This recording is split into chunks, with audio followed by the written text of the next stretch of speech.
I'm Juan. I'm Graham. We're in Vancouver, and Juan's gonna be asking me questions every week about Blvd piping. Let's get into it. Let's go, baby. Okay. Graham, let's get started.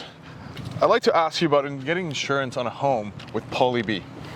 Well, it's not impossible to get insurance on a house with Blvd, but it is getting harder and harder every single day.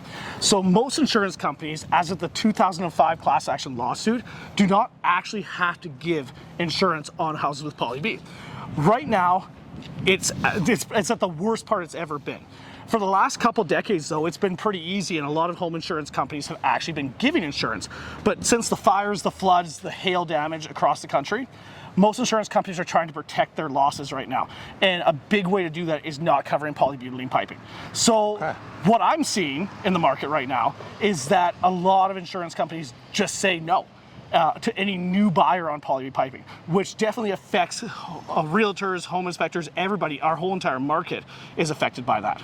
So though it's not impossible, it is getting harder to get insurance on houses with Blvd piping.